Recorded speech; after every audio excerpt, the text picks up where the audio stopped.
We've all done it, right? A few clicks on your phone or computer, and a package is on its way.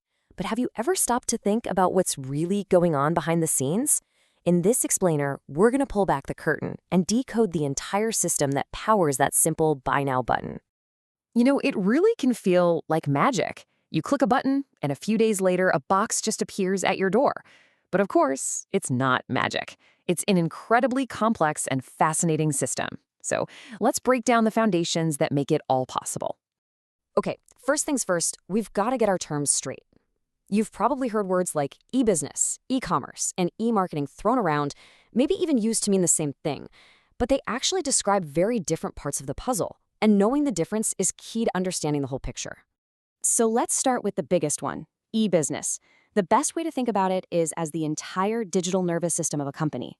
It's the broadest term by far, covering literally everything that happens on a digital platform, from internal stuff like emails and file sharing, all the way to managing a global supply chain. Now, inside that giant e-business ecosystem, you find e-commerce. And this is the part we're all most familiar with. It's specifically about the transaction, the buying and selling. It's the moment money or value is exchanged for goods or services over the internet. Let's put them side by side to make it really click.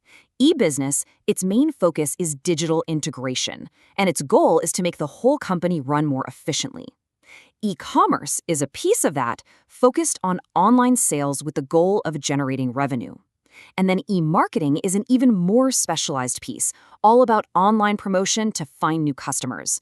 See, they all have different jobs, but they have to work together. All right, now that we've nailed down what e-commerce is, let's ask a new question. Who is actually selling to whom out there? Because the digital marketplace isn't just one type of store, it's this whole web of different relationships. The one you probably know best is B2C, or business to consumer. That's your classic Amazon shopping spree. But there's also the absolutely massive world of B2B, where businesses sell to other businesses. Then you have C2C, or consumer to consumer, platforms like eBay, where regular people sell stuff to each other. And you even get cool models like C2B, consumer to business, on sites like Upwork, where freelancers sells their skills to a company. So what is it that makes e-commerce so revolutionary? I mean, it's not just about putting a store catalog online, right? It's about 7 unique features, let's call them superpowers, that have fundamentally changed the very nature of how we buy and sell things. Our first superpower is a fun word, ubiquity. It sounds simple, but its impact on business is just profound. It basically means being everywhere, all at once. Think about it. Commerce is no longer tied to a physical building with opening and closing hours. You can shop from your couch, on a bus, at 3 a.m., whenever. This totally transforms the old marketplace into a digital market space. And for you, the consumer, it drastically cuts down your transaction costs. All that time and gas money you used to spend just to get to a store, poof, it's gone. Next up is a superpower that's all about scale, global reach. This one completely redefines the idea of a potential market.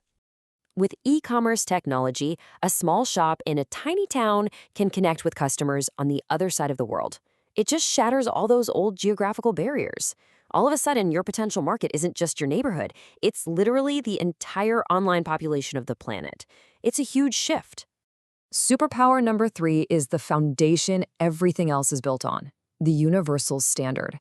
And this might be the most important and most invisible feature of them all. So unlike other technologies that can be different from country to country, the entire internet runs on one shared set of standards, like TCP/IP. Everyone is speaking the same digital language. This is a massive deal.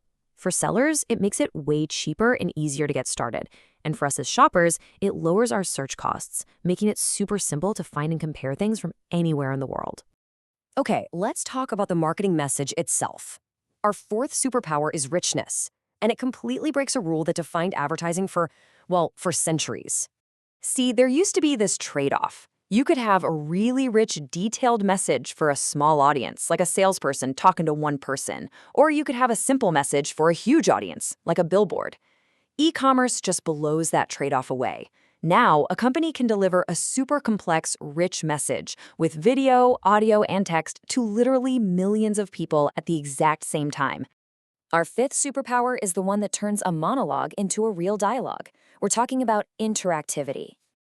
Old school media, like TV or radio, was a one-way street. They talked and you listened. But e-commerce allows for real, two-way communication.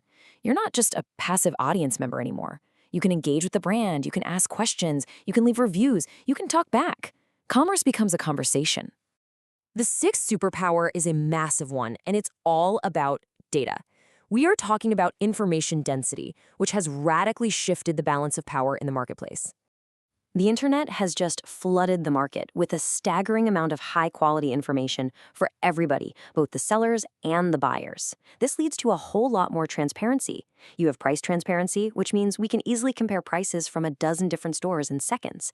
And you even get cost transparency, where we can get a pretty good idea of what it actually costs the company to make the thing in the first place. And that brings us to our seventh and final superpower, which is all about making the experience uniquely yours. Personalization and customization.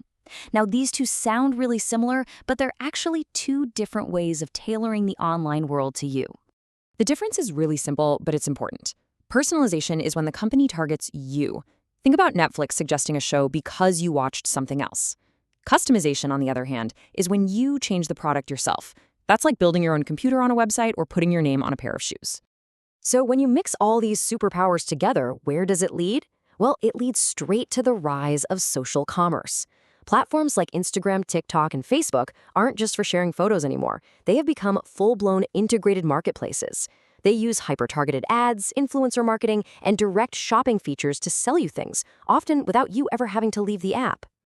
You know, this seamless blend of our social lives and our shopping habits is incredibly convenient, no doubt about it. But it also really blurs the lines. As commerce gets more and more personal and becomes just another part of our daily scroll, it leaves us with one final and pretty crucial question. In this new world, who is the customer? And who or what is the product?